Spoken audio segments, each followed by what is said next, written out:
ከአርትስ ቴሌቪዥን አርዕስተ ዜናዎችን እነሆ። የጤና ባለሙያዎች አጠቃላይ የሥራ ማቆም አድማ ለማድረግ እየተዘጋጁ ባሉበት ወቅት የጤና ሚኒስቴር ለጥያቄያቸው ምላሽ እንደሚሰጥ አስታወቀም። በኢትዮጵያ የሚመዘገቡ ሁሉም ተሽከርካሪዎች ኢቲ የሚል መለያና የኢትዮጵያ ካርታ ያለበት አዲስ የመለያ ሰሌዳ ቁጥር እንዲኖራቸው ሊደረግ ነው። በዛሬው ዕለት ተከብሮ የዋለውን 84ኛው የአርበኞች ቀንን አስመልክቶ ስለ ጀግናው ኢትዮጵያ አርበኞች ሸዋረገድ ገድል ዝርዝር ዘገባ አዘጋጅተናል።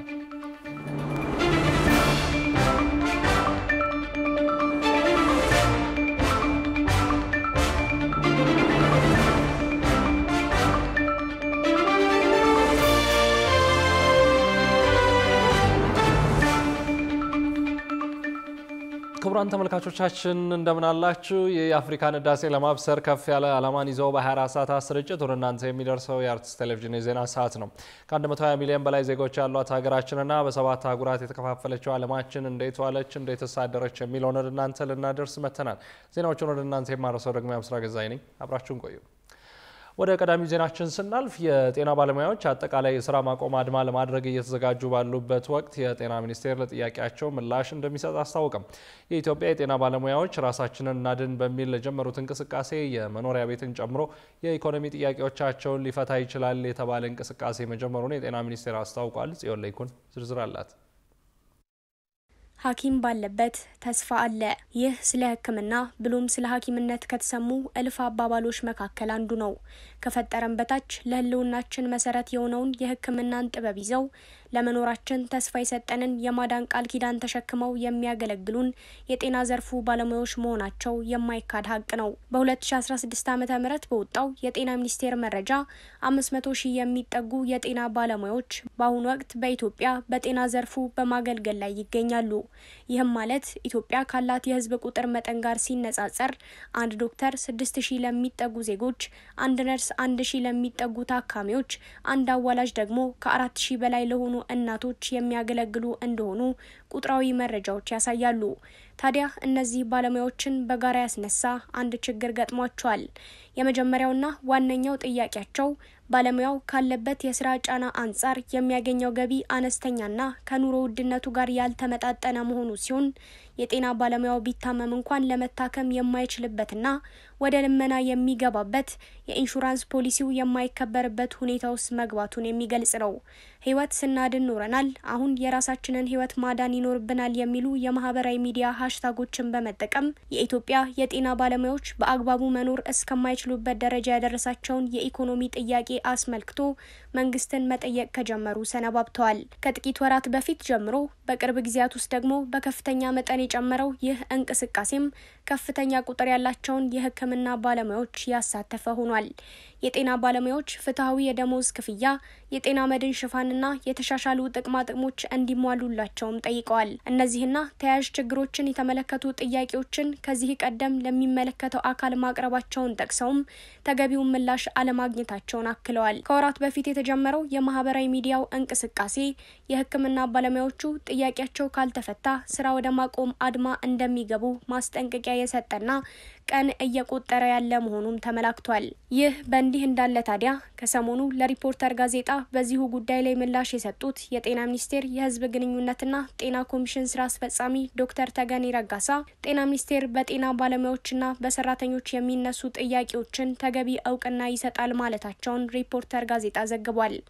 በዚህም የአጭር ጊዜ የመካከለኛና የረጅም ጊዜ እቅድ ተነድፎ ለጥያቄዎቹ ምላሽ ለመስጠት ከሚመለከታቸው አካላት ጋር እየተሰራ እንደሚገኝ የጠቁመው ከደሞዝ ጭማሪ ጋር በቀጥታ የማይገናኝ ማበረታቻ ለጤና ባለሙያውና ለሰራተኛው ጠቀሜታ የጎላ ነው ተብሎ ተለይቶ እየተሰራበት ያለ አንዱ ፓኬጅ ነው ብለዋል። የመኖሪያ ቤት ጉዳይ ዋነኛ ከሆኑ ጥያቄዎች መካከል አንዱ ነው ያሉት ዶክተር ተገኔ የጤና ባለሙያውና ሰራተኛው አገልግሎት እየሰጡ ባሉበት አካባቢ መኖሪያ ቤት መስሪያ ቦታ እንዲሰጣቸው የሚደረጉ ውይይቶች አሁንም ቀጥለዋል ብለዋል። እንዲሁም የጤና ባለሙያውና ሰራተኛው ቤቱን መገንባት እንዲችል ከፍተኛ ባልሆነ ወለድ ብድር የሚያገኝበትን አማራጭ ለማመቻቸት ሚኒስትሩ ከኢትዮጵያ ንግድ ባንክ ጋር ውይይት መጀመሩን አስረድተዋል። ሂደቱ ከሌሎች ባንኮች ጋር እንደሚቀጥል መግለጻቸውም ተዘግቧል። ዘግቧል። በኦሮሚያ ክልልና በአዲስ አበባ መሰል እንቅስቃሴዎች መጀመሩን ያነሱት ኃላፊው ሌሎች ጥያቄዎችንም በጥናት እንመልሳለን ብለዋል። የጤና ባለሙያዎች ስራ ያቆማሉ የሚል እምነት እንደሌላቸው የገለጹት ዶክተር ተገኔ እርሱን አደረጉ ማለት የገቡትን የሕክምና ቃል ኪዳን አፍርሰው አባት፣ እናት፣ ወንድምና እህት እንዲሞቱ ማድረግ ይሆናል ብለዋል። ሆኖም የጤና ባለሙያዎች ስራቸውን እየሰሩ በተገቢው መንገድ አይጠይቁ ማለት አይደለም ያሉት ስራ አስፈጻሚው ችግሩን ለመፍታት ከሚመለከታቸው የመንግስት አካላትና ከጤና ባለሙያዎች ማህበራት ጋር ውይይቶች እየተደረጉ መሆናቸውን ገልጸዋል። በኢትዮጵያ የሚመዘገቡ ሁሉም ተሽከርካሪዎች ኢቲ የሚል መለያና የኢትዮጵያ ካርታ ያለበት አዲስ መለያ ሰሌዳ ቁጥር እንዲኖራቸው ሊደረግ ነው። ይህን የተመለከተ መረጃ ጣቢያችን አርትስ ቴሌቪዥን የዛሬ 3 ዓመት በይፋዊ የኤክስ ገጹ ማጋርቶ ነበር። አዲስ ኪዳን ሽፈራው ተጨማሪ አላት። በአጼ ምኒልክ ዘመን የመጀመሪያው ተሽከርካሪ ወደ ኢትዮጵያ ከገባችበት ጊዜ አንስቶ ለመኪኖች የመለያ ቁጥር መስጠት እንደተጀመረ ይነገራል። ከዚያ በኋላ ወደ ስልጣን በመጡት አስተዳደሮች ቢያንስ 3 ጊዜ የተሽከርካሪዎች መለያ ሰሌዳ ቁጥር ላይ ለውጥ ተደርጓል። በኢህአዴግ ዘመን ለአገልግሎት የበቃውና እስካሁንም በስራ ላይ ያለው የተሽከርካሪዎች መለያ ቁጥር ሰሌዳ ኢቲ የሚል መለያ ካላቸው ከተወሰኑ ተሽከርካሪዎች ውጪ አብዛኞቹ የሚንቀሳቀሱባቸውን ክልሎችና የከተማ አስተዳደሮች ስም 2 ፊደላት የያዙ መሆናቸው ይታወቃል። በትራንስፖርትና ሎጂስቲክስ ሚኒስቴር በክልል ላይ የተመሰረቱ የተሽከርካሪ ታርጋዎችን በሀገር አቀፍ ደረጃ በሚታወቅ ኢቲ ለመተካት ዝግጅት እየተደረገ መሆኑ ተሰምቷል። ይህ የተገለጸው ሚያዝያ 22 ቀን 2017 ዓ.ም በሚኒስቴሩ ከፍተኛ አመራሮችና ከተለያዩ ተቋማት ከመጡ ሰራተኞች ጋር የመሃሉ ዘመን በሚል ርዕስ በተዘጋጀ ሀገራዊ ሰነድ ላይ በጋራ በተወያዩበት ወቅት ነው። በውይይቱ ወቅት የሚኒስቴሩ ከፍተኛ አመራሮች ክልል ጠቋሚ የሆኑ ተሽከርካሪ ሰሌዳዎች ሊቀየሩ መሆናቸውንና አገራዊ በሆነ ወጥ መለያ እንደሚተኩ መግለጻቸው ተጠቁሟል። የሰሌዳ አሰጣጥ ስርዓቱን መቀየር አስፈላጊ ያደረገውም የመጡበትን ክልል የሚጠቁም ሰሌዳ ያላቸው ተሽከርካሪዎች ለሽብርና ለወገናዊ አሰራር ተጋላጭ ያደረገ መሆኑ ተገልጿል። በሀገሪቱ የሚመዘገቡ ሁሉም ተሽከርካሪዎች የሚለጥፉት የመለያ ቁጥር ሰሌዳ ላይ የኢትዮጵያ ካርታና ኢትዮጵያ ባጸደቀችው ዓለም አቀፍ ስምምነት መሰረት የተሰጣትን ሀገራዊ ልዩ ምልክት ኢቲኤች እንዲሁም ኢቲ የሚል የግዕዝ ፊደላትና የላቲን ፊደላት ይዘት እንዲኖረው ይደረጋል ተብሏል። በተጨማሪም የሚኒስቴሩ ከፍተኛ አመራሮችና ክልሎች የራሳቸውን ታርጋዎች መጠቀም መብታቸው ቢሆንም ይህ መብት በተመለከተ ጥናት እየተካሄደ መሆኑን ተጠቁሟል።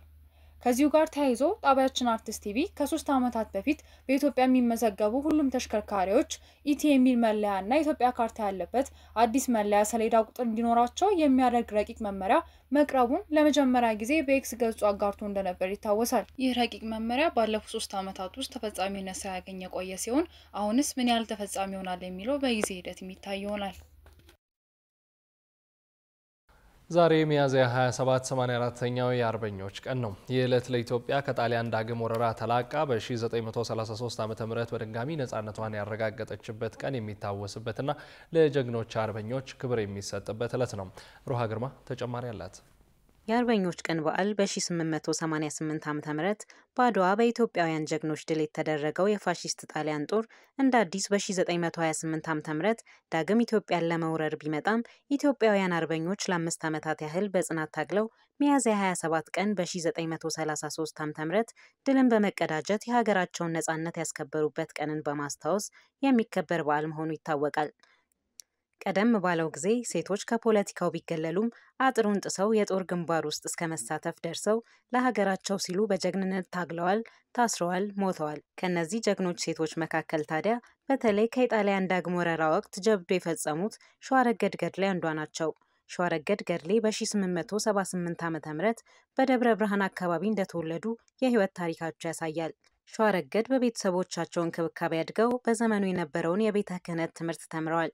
በአካባቢው ወግና ባህል መሰረትም ከፊት አውራሪ ደቦች ጋር ጋብቻ ፈጽመዋል። ጋብቻው ግን መዝለቅ የቻለ አልነበረም። ለዚህ ደግሞ ምክንያቱ ሸዋረገድ በሴቶች ላይ የሚደርስን ግፍና ጭቆና አልቀበልም በማለታቸው ነው። በጣሊያን ዳግም ወረራ ወቅት ከቤተሰቦቻቸው ጋር ወደ አዲስ አበባ በማቅናት የፋሺስት ጣሊያንን ጦር ለመውጋት በአሁኑ የሀገር ፍቅር ቲያትር ሲከናወን የነበረውን የአገልግሎት ምዝገባ ፈጽመው የአርበኝነት ህይወታቸውን እንደጀመሩ የታሪክ ድርሳናት ያወሳሉ። በወቅቱ ለሰሩት የጀግንነት ስራም በጥይት ገዳይ ነጭ ብርገሌ፣ የሴት አርበኛ ሸዋረገድ ገድሌ ተብሎ ተገጥሞላቸዋል። ለሀገራቸው ነጻነት ለመሞት ቆራጥ የነበሩት ሸዋረገድ ከእርዳታ ባሻገር የአርበኞች የመረጃ ምንጭም ነበሩ። በከተማዋ የሚሰሙ መረጃዎችን ለአርበኞች በመላክ እጅጉን ትልቅ አስተዋጽኦ እንዳደረጉ በብዛት ተጽፏል። ሸዋረገድ በጀግንነት በተዋጉበት ጊዜያት ተይዘው ዛፍ ላይ ታስረዋል፣ ክፉኛ ተደብድበዋል፣ ወደ እስር ቤት ወርደዋል። የማደጎ ልጃቸው በፊት ለፊታቸው ተገድሏል። የሞት ፍርድም ተፈርዶባቸው በሰዎች ልመናና ተማጽኖ ወደ እስር ተቀይሮላቸዋል። ነገር ግን ከዚህ ሁሉ አገግመው በማምለጥ የጣሊያንን ወረራ እስከ መጨረሻው ተዋግተዋል። ሸዋረገድ ከዚህም ያለፈ ተነግሮ የማያልቅ ጀብድ ሰርተዋል። እንደ ሸዋረገድ ሁሉ ለሀገራቸው ነጻነት ነፍሳቸውን ከመስጠት ወደ ኋላ ሳይሉ በዱር በገደል የተዋደቁ ኢትዮጵያውያን አርበኞች የድል በዓላቸው ለ84ኛ ጊዜ ለዛሬው ዕለት ታስቦ ውሏል።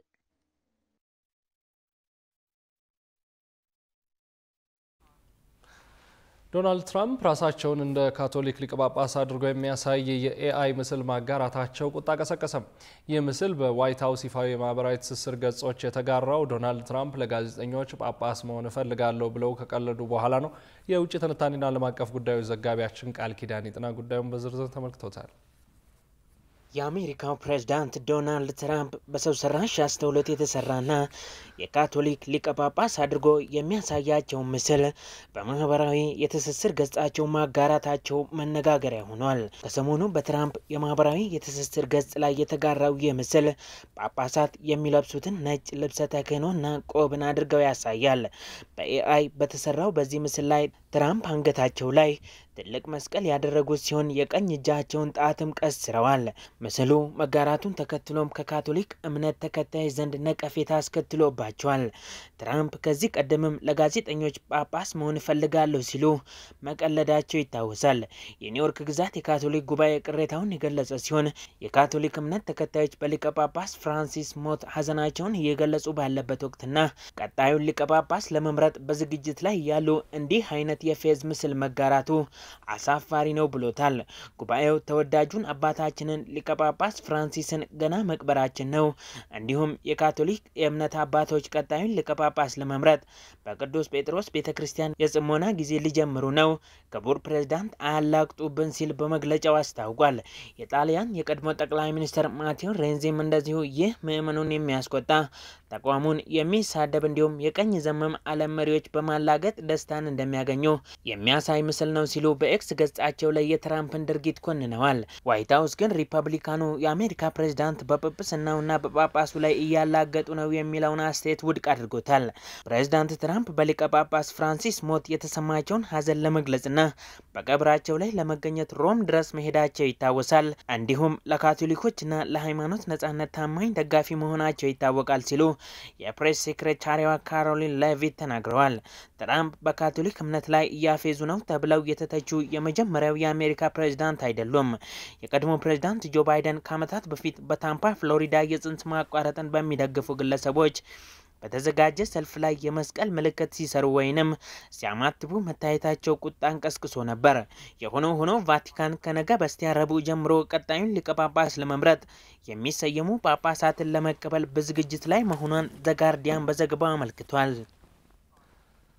የአዲስ አበባ ሳይንስና ቴክኖሎጂ ዩኒቨርሲቲ የአፍሪካ ኒውክሌር ሳይንስና ቴክኖሎጂ ማዕከል እንዲሆን መመረጡን አስታወቀም።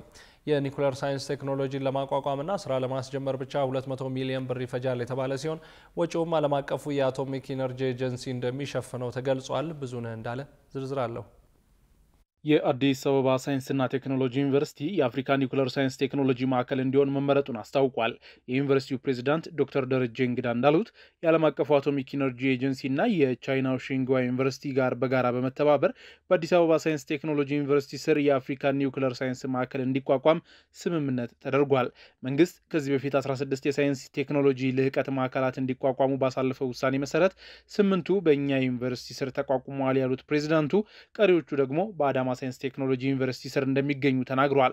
በአዲስ አበባ ሳይንስና ቴክኖሎጂ ስር ካሉ 8 የልዕቀት ማዕከላት መካከል አንዱ የሆነው የኒውክሌር ሳይንስ ቴክኖሎጂ የልዕቀት ማዕከል ህንፃ ግንባታ መጠናቀቁንና እንደ አውሮፓውያን አቆጣጠር ከ2026 ጀምሮ የመጀመሪያው ዲግሪ ተማሪዎችን የመቀበል እቅድ እንዳለውም ፕሬዝዳንቱ ጠቅሰዋል።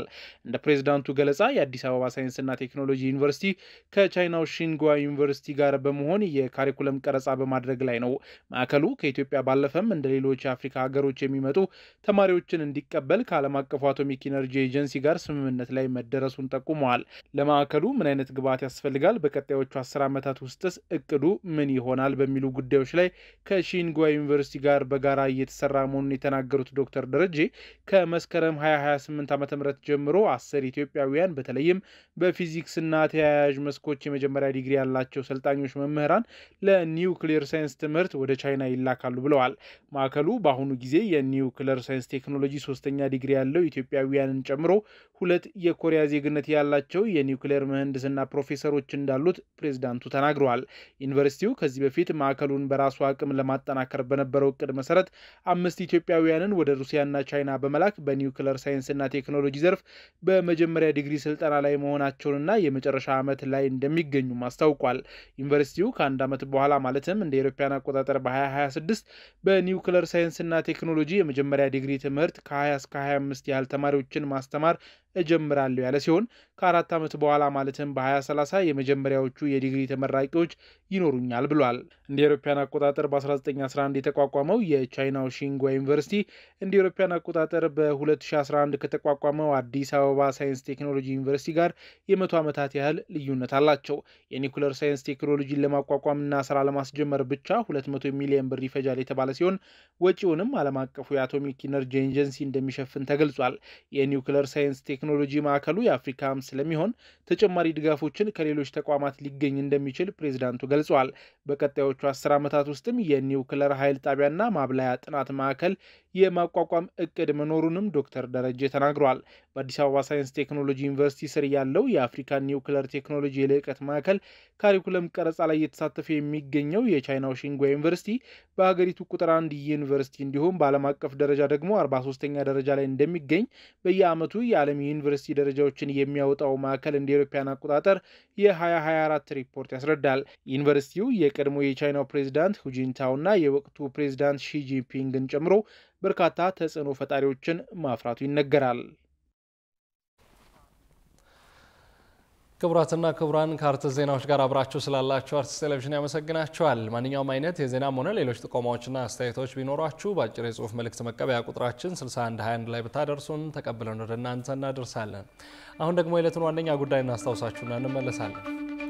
የጤና ባለሙያዎች አጠቃላይ የስራ ማቆም አድማ ለማድረግ እየተዘጋጁ ባሉበት ወቅት የጤና ሚኒስቴር ለጥያቄያቸው ምላሽ እንደሚሰጥ አስታወቀ። ከቆይታ በኋላ የተመራረጡና ልዩ ልዩ ስፖርታዊ መረጃዎችን ወደ እናንተ እናደርሳለን። ይጠብቁን። የኢትዮጵያ አቪዬሽን ዩኒቨርሲቲ ከ10 ሀገራት የተውጣጡ ቻይናውያንና ኢትዮጵያውያንን ጨምሮ በልዩ ልዩ ዘርፎች ያሰለጠናቸውን 974 የተለያዩ ሀገራት ዜጎችን አስመርቋል። ዝርዝሩን ናትናኤል ደመና ይነግራቸዋል። የኢትዮጵያ አቪዬሽን ዩኒቨርሲቲ ከተመሰረተ ድፍን 7 አስርት ዓመታትን ተሻግሯል። በዚህ የ70 ዓመታት ጉዞ ውስጥ በዘርፉ የሚያገለግሉ ከ20 ሺህ በላይ ሰልጣኞችን አስተምሮ እንዳስመረቀ ከተቋሙ የተገኙ መረጃዎች ያመለክታሉ። ከሰሞኑም የኢትዮጵያ አቪዬሽን ዩኒቨርሲቲ ከ10 ሀገራት የተውጣጡ ቻይናውያንና ኢትዮጵያውያንን ጨምሮ በልዩ ልዩ ዘርፎች ያሰለጠናቸውን 974 የተለያዩ ሀገራት ሰልጣኞች አስመርቀዋል። ከነዚህ 974 ተመራቂዎች መካከል 44ቱ የደቡብ ሱዳን፣ የኮንጎ ዲሞክራቲክ ሪፐብሊክ፣ የዩጋንዳ፣ የሞዛምቢክ እንዲሁም የዛምቢያ፣ ጋቦንና የሰራሊዮን ዜጎች ሲሆኑ 34ቱ ደግሞ ቻይናውያን ናቸው ተብሏል። ከዘንድሮ ተመራቂዎች መካከል 43ቱ በአብራሪነት እንዲሁም 184ቱ በአውሮፕላን ጥገና መሰልጠናቸውን ያሳወቀው ዩኒቨርሲቲው ቀሪ 448ቱ በካቢን ክሩ፣ 255ቱ በኮሜርሻል ኦፕሬሽን እና 44ቱ በሆቴል ኦፕሬሽን ዘርፍ የተመረቁ መሆናቸውን አስታውቀዋል። በምርቃት ስነ ስርዓቱ ላይ የኢትዮጵያ አየር መንገድ ግሩፕ ዋና ስራ አስፈጻሚ አቶ መስፍን ጣሰው፣ የኢትዮጵያ አቪዬሽን ዩኒቨርሲቲ ተጠባባቂ ፕሬዝዳንት ካሴ ኢማምና የተለያዩ ሀገራት አምባሳደሮች ተገኝተዋል። የአቪዬሽን ዩኒቨርሲቲው በዘርፉ ዓለም አቀፍ ደረጃውን የጠበቀ ስልጠና እየሰጠ መሆኑ በተነገረበት በዚህ ምርቃት መሰናዶ የአየር መንገድ ዋና ስራ አስፈጻሚ አቶ መስፍን ጣሰው ከፍተኛ ውጤት ላመጡ ምሩቃን የዋንጫ ሽልማት አበርክተዋል። ዩኒቨርሲቲው አሁን ሰልጣኞችን የመቀበል አቅሙ 4000 ሲሆን በዚህ 10 ዓመት ውስጥ ወደ 7000 ለማሳደግ እንደሚሰራም አስታውቀዋል። የኢትዮጵያ አቪዬሽን ዩኒቨርሲቲ በአዲስ አበባ፣ ሐዋሳ እና ድሬዳዋ ባሉት ተቋማቱ ሰልጣኞችን እያሰለጠነ ይገኛል። የኢትዮጵያ አቪዬሽን ዩኒቨርሲቲ ወደ ዩኒቨርሲቲነት ከማደጉ አስቀድሞ በአቪዬሽን አካዳሚነት ስልጠና ሲሰጥ መቆየቱ ይታወሳል። ኖስትራዳመስ ከ450 ዓመት በፊት በ2025 ህንድና ፓኪስታን ወደ ጦርነት ያመራሉ ሲል የተናገረው ትንቢት መነጋገሪያ ሆኗል። ሁለቱ የኒውክሌር የታጠቁ ባላንጣ ጎረቤታሞች ዳግም ወደ ለየለት ውዝግብና ውጥረት ውስጥ መግባታቸውን ተከትሎም ምናልባትም ኖስትራዳመስ ከ450 ዓመታት በፊት የተናገረው ትንቢት ሊፈጸም ይሆን እንደሚሉ ግምቶችን አበራክተዋል። ሌዶ ማስመላሽ ተጨማሪ አላት። ፈረንሳዊው ኮከብ ቆጣሪ ሐኪምና ታዋቂ ትንቢት ጸሐፊው ኖስትራዳመስ ብዙሃን ባለፉት ጽሑፎቹ ተመርኩዘው የለንደንን ታላቁን እሳት፣ የፈረንሳይን አብዮት፣ የናፖሊዮን እና የአዶልፍ ሂትለርን መነሳት፣ ሁለቱም የዓለም ጦርነቶችና የሂሮሺማና የናጋሳኪ የኒውክሌር ጥፋትን ተንብዮ እንደነበርና ባለውም ጊዜ ሁሉም እንደተከናወነ የሚነገርለት ሰው ዛሬም ከትንቢቶቹ ውስጥ ከ450 ዓመት በፊት በ2025 ስለሚመጣው የኢንዲያ ፓኪስታን የኒውክሌር ጦርነት የተነበየው እውነት ሊሆን ነው ወይ የሚለው የብዙዎች መነጋገሪያ ሆኗል። ነገሩ እንዲህ ነው። ሁለቱ የኒውክሌር ታጣቂ ባላንጣዎች የዛሬ 80 ዓመት ገደማ ከብሪታንያ ነፃ ከወጡ በኋላ አሁን ካሽሚር ተብሎ የሚጠራው የዓለማችን አደገኛ ስፍራ ላይ 3 ጦርነቶችን አካሂደዋል። ስፍራው በከፊል በህንድና በፓኪስታን ቁጥጥር ስር ያለ ቢሆንም ሁለቱም ሀገራት ሙሉ ለሙሉ ይገባኛል ማለታቸው የችግሩ ዋና መነሻ ሆኗል። በ2019 ፓኪስታን በህንድ በሚተዳደረው ካሽሚር ውስጥ ባሉ ታጣቂ ወታደሮች ላይ ያደረሰችውን ከፍተኛ ጥቃት ተከትሎ ህንድ በፓኪስታን ውስጥ የአየር ድብደባ ፈጽማ ነበር። በ1971 በሁለቱ ጎረቤቶች መካከል ከተካሄደው ጦርነት በኋላ በፓኪስታን ግዛት ውስጥ እንዲህ አይነት ወረራ ሲካሄድ የመጀመሪያው ነበር። ነገር ግን በድጋሚ ባሳለፍነው ኤፕሪል 22 ቀን 2025 የህንድ ከተማ በሆነችው በፓህልጋም የሽብር ጥቃት 26 ሰዎች መገደላቸውን ተከትሎ ህንድ ውስጥ ሰፊ ቁጣ የቀሰቀሰ ሲሆን ጠቅላይ ሚኒስትር ናሬንድራ ሞዲ በኃይል አጸፋው እንዲመልሱ ከፍተኛ ጫና ገጥሟቸዋል። ባሳለፍነው ሳምንትም ሞዲ ባደረጉት በቁጣ የተሞላ ንግግር አጥፊዎቹን እስከ ምድር ዳርቻ አሳደን የእጃቸውን እንሰጣቸዋለን ብለዋል። ምንም እንኳን ሁለቱ መንግስታት በቅርብ ወራት ውስጥ የቦታ እገዳን በተመለከተ ስምምነታቸውን በአደባባይ ይፋ ቢያደርጉም ተንታኞች እንደሚሉት ከሆነ ከኢንዲስ ወንዝ ጋር የተሳሰሩ የአመጽ ንግግሮች፣ የሳይበር ጥቃቶችና ሌሎች አለመግባባቶች ክልሉን ወደ ሌላ ግጭት ሊገፉ እንደሚችሉ ተንበየዋል። ሁለቱ የኒውክሌር ታጣቂ ባላንጣ ጎረቤታሞች ዳግም ወደ ለየለት ውዝግብና ውጥረት ውስጥ መግባታቸውን ተከትሎ ምናልባትም ኖስትራዳመስ ከ450 ዓመት በፊት በ2025 በህንድና በፓኪስታን ወደ ጦርነት ያመራሉ ሲል የተናገረው ትንቢት ሊፈጸም ይሆን እንደ የሚሉ ግምቶች ተበራክተዋል።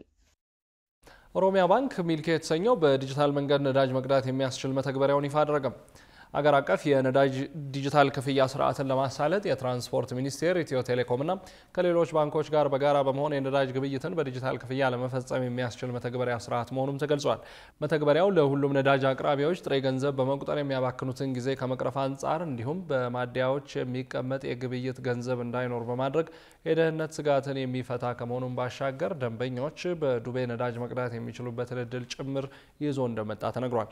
ባንኩ ኢትዮጵያ የያዘችውን የዲጂታል ክፍያ ስትራቴጂ እቅድ እውን ለማድረግ የበኩሉን ድርሻ እየተወጣ መሆኑን በማስጀመሪያ መርሃ ግብሩ ላይ ተገልጿል።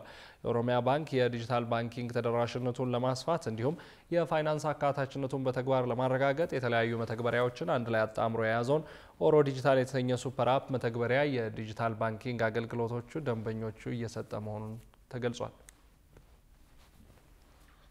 ክቡራን ተመልካቾች አሁን ልዩ ልዩ ስፖርታዊ መረጃዎችን ወደ እናንተ የምናደርስበት ሰዓት ላይ ደርሰናል። ስፖርታዊ መረጃዎቹ በባልደረባችን ሶዋሊ መሐመድ ወደ እናንተ ይደርሳሉ። ከመረጃዎቹ ጋር መልካም ቆይታ።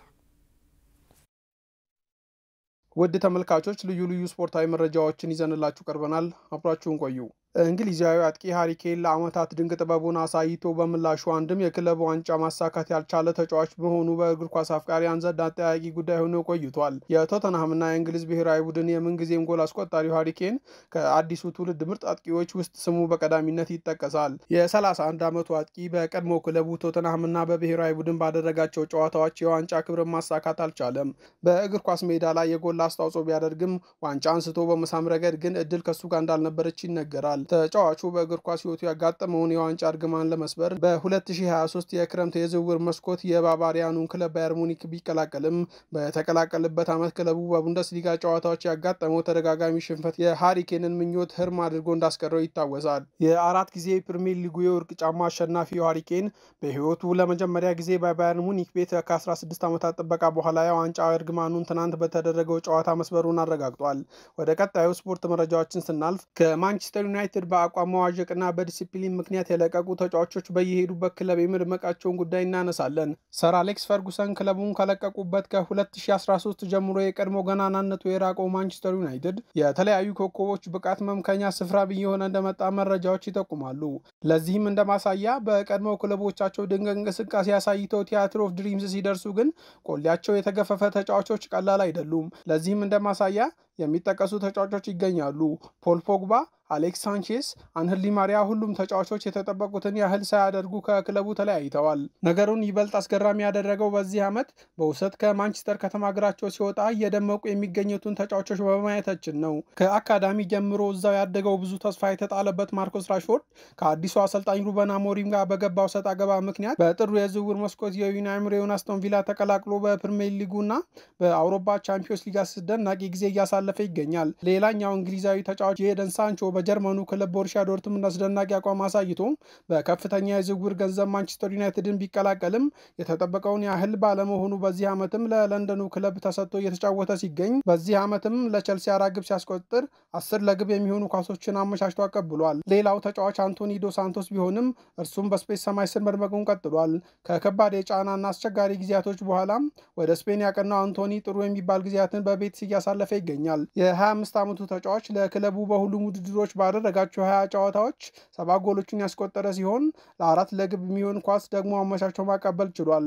ይህም በማንቸስተር ዩናይትድ ካደረጋቸው ያለፉት 52 ጨዋታዎች በተሻለ በጥቂት ጨዋታዎች ብቻ ያስመዘገበው አስገራሚ ቁጥር ሆኗል። በሌላ በኩል ትሬንት አሌክሳንደር አርኖልድ በውድድር ዓመቱ መጨረሻ ከልጅነቱ ክለቡ ሊቨርፑል ለመልቀቅ መወሰኑን አስታውቋል። አሌክሳንደር አርኖልድ በማህበራዊ ትስስር ገጹ ባጋራው መረጃ ራሱን በአዲስ ክለብና በተለየ ቦታ ለመፈተሽ በመፈለጉ ከሊቨርፑል ለመልቀቅ መወሰኑን አስታውቋል። ወደ አዲስ ክለብ በመሄዱም ያለውን ሙሉ አቅም አውጥቶ እንዲጠቀም እንደሚያስችለው ነው የገለጸው።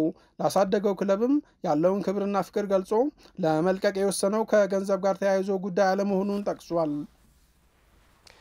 ወደ ተመልካቾቻችን የአርትስ ቴሌቪዥን የሰዓቱ ዜናዎች የተከታተላችሁትን ይመስሉ ነበር። ስለሰጣችሁን ጊዜ ከልብ እያመሰገንን ከዜናዎቹ ጋር የአብስራ ገዛኝ ቆይታ አድርጌያለሁ። ከቀሪ ጣቢያችን ዝግጅቶች ጋር መልካም ጊዜ ተመኘው።